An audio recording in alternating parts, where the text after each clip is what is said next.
নমস্কার, স্বপ্নাবিক নিউজ নেটওয়ার্কে স্বাগত। দমদম সত্যি সত্যি এবার দেশের মানুষের দৃষ্টি আকর্ষণীয় কেন্দ্র।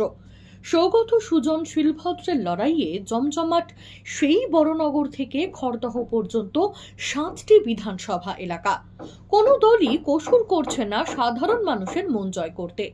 মুখ্যমন্ত্রী নিজে দমদম লোকসভা আসনের তৃণমূল প্রার্থীর সমর্থনে 5টি কর্মসূচি করেছেন। কোথাও পদযাত্রা তো কোথাও সমাবেশ। সিপিআইএম জাতীয় কংগ্রেসের সভা তো রোজই রয়েছে, আর সেখানে তরুণ প্রজন্মের নেতা নেত্রীরাই হয়ে উঠেছেন সভামুখ্য।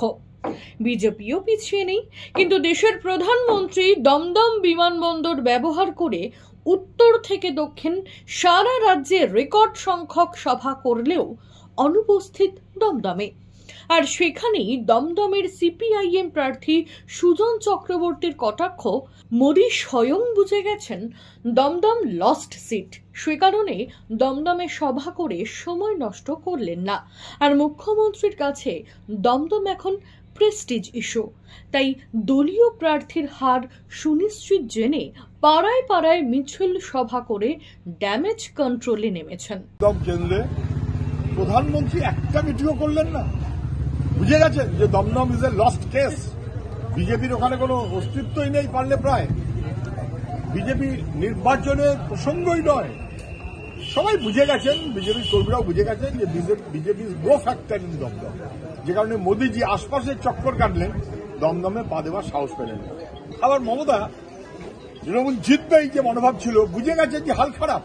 ওদের 7-8টা মিটিং করলেন, কোনো মিটিংয়ে লোক জুটল না। লোক যা তার চাইতে পুলিশ বেশি। 2টো রোড শো করলেন, রোড শোতে রাস্তা বন্ধ করে দেওয়া হলো, মানুষকে পরিশানের মধ্যে ফেলা হলো, কিন্তু মানুষ নেই, ফাঁকা মাঠে উনি চলেছেন শুধু পুলিশের বাহিনী নিয়ে, বিরাটিতেই হোক আর বড়নগরই হোক। বিজেপি বুঝে গেছে লড়াইতে ওরা নেই, সেই কারণে মোদীজি আসেনি। মমতা বুঝে গেছে হাল খুব খারাপ, সেই কারণে ঘন ঘন আসছে। তাদের লাভের লাভ কিছু হবে না, কারণ মানুষ জিতছে না।